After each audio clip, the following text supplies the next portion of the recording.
there was a situation in my life now that just showed me really clearly that our children are really reflection of who we are and of what we are feeling at a time. This happened not so long time ago when we were listening to music during the day, and Julian asked me to change the song, and it was like a normal song, and he said that this song makes him sad and makes him want to cry. And then I say to him that, Julian, if you feel like crying, then you should cry. You should feel it. You should let these feelings come up, and don't be afraid of it. Don't be just let them come up and just recognize how you're feeling and just feel them without judging yourself. And I say, yeah, but if I don't, he says something that's actually pretty smart. I thought it was pretty smart. He say, yeah, but if I don't look at it, if I don't want to look at it, I'm not gonna feel it. And then I say to him, yeah, that's true. If that's true, if you're able to feel good, if you can overlook it and still feel good and go on with your life and feel like really good, then yes, it's really good. But if you feel like it's hindering you and you feel like the feelings is always coming back, the way you're feeling is always like surfacing, and you blocking it, you're suppressing it, and you're blocking it, and you're just not facing how you're feeling, you're just gonna, it's just gonna be a hurt, it's gonna be a wound inside yourself, and it's gonna come out in one way or another. But he didn't want to talk, and was just, and then I just let it be. And later at night, before we were going to sleep, he started crying, and I was wondering I went to check, like, why are you crying? And he started explaining, like hugging me. He was crying so much and like sobbing and explaining me that he feels so sad that he is not able to use his phone anymore, that now everything what he had there, he can use it, and all the games and all the trophies and the points and everything what he had, and now he cannot even call me or daddy anymore because he doesn't have the contacts. And I say to him, well, these things you can download the games, and we're gonna put the numbers and the names again in your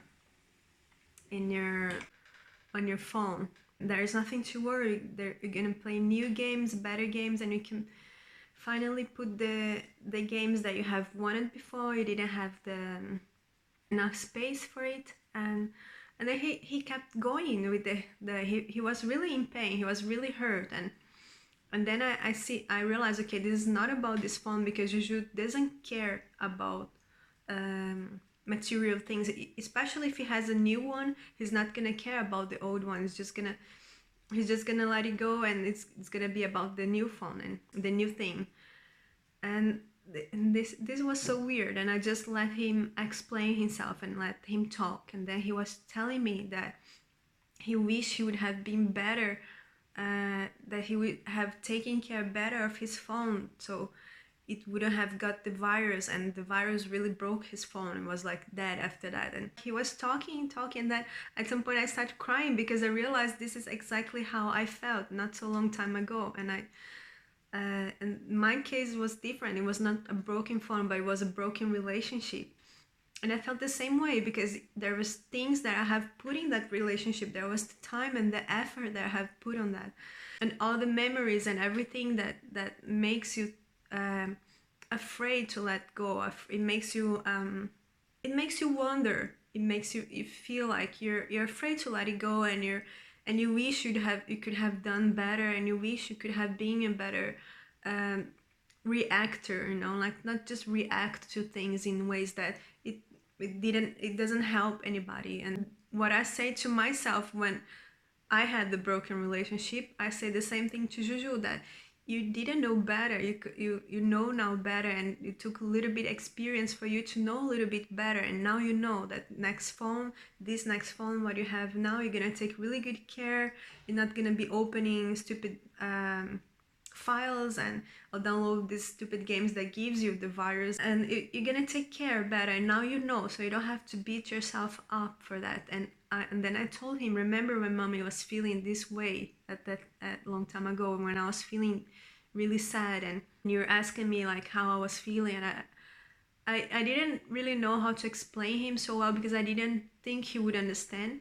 And now I told him, like, see now, see how you feel. That's exactly how I felt. That's exactly how I felt back then. Do you see now is that he really understood it, and not only he understood it, was clear for me that he also went through a breakup. He also was feeling the same way, and my feelings was really reflected on him. It was his friend too, you know. It was somebody who was part of his life for a while, and that makes an impact on him. It creates memories and it creates feelings, and he also had to let that go and had to process those feelings inside himself. And he, of course, he didn't know what he was feeling. He was just bubbling these things up inside of him and not really know how to express or not know how to talk. Even the way he talked about his phone, the words what he used to say about the memories what he had with his phone, the things what he's done with his phone, was a little bit like,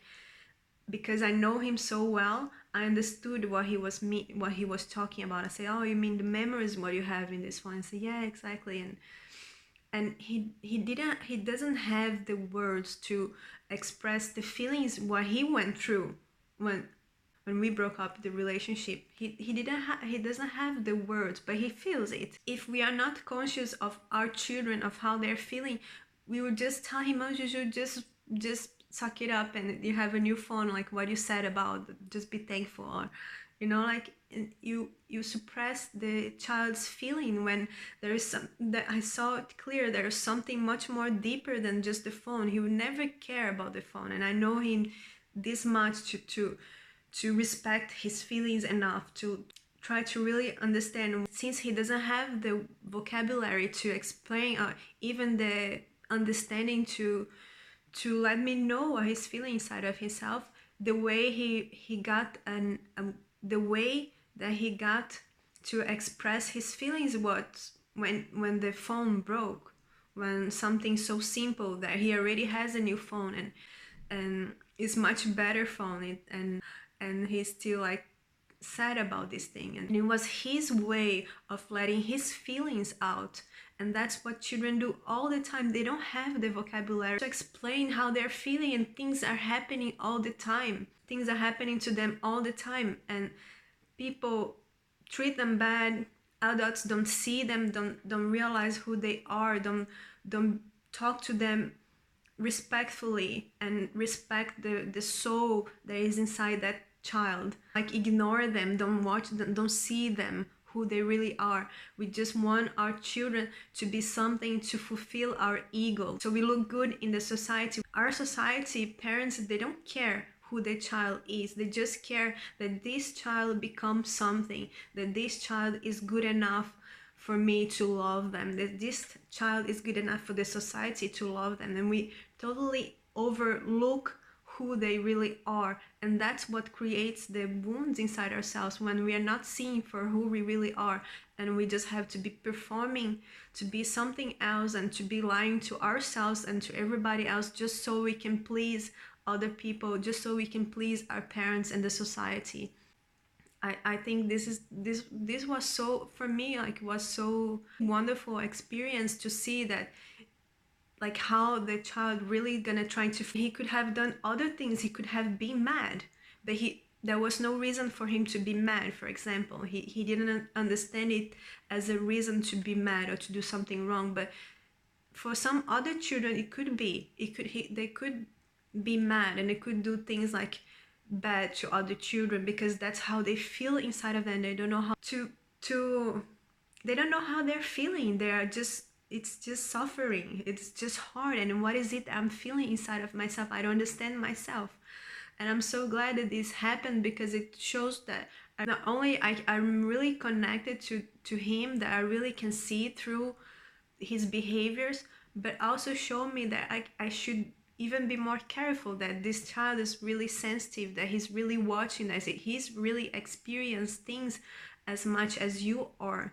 So you have to understand that if something is happening in your life, it's happening in their life too. If you have problem at work and you have problem in your relationship, is what your children are feeling too. So be mindful of your child and to watch them and to love them for who they are, and stop ask them to be something just to fill your ego and to fulfill your voids and to fulfill your hurt. Just watch the child for who they really are, for this being who they really are. It's totally different individual than you.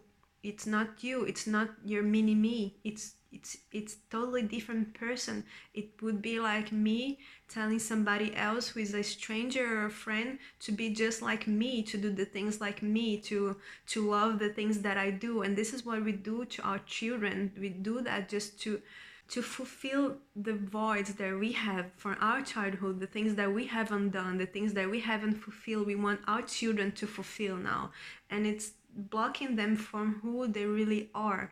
They don't want to be you, they want to be themselves, and they don't want to be performing to you for your needs. They want to be who they are and to be accepted for who they really are.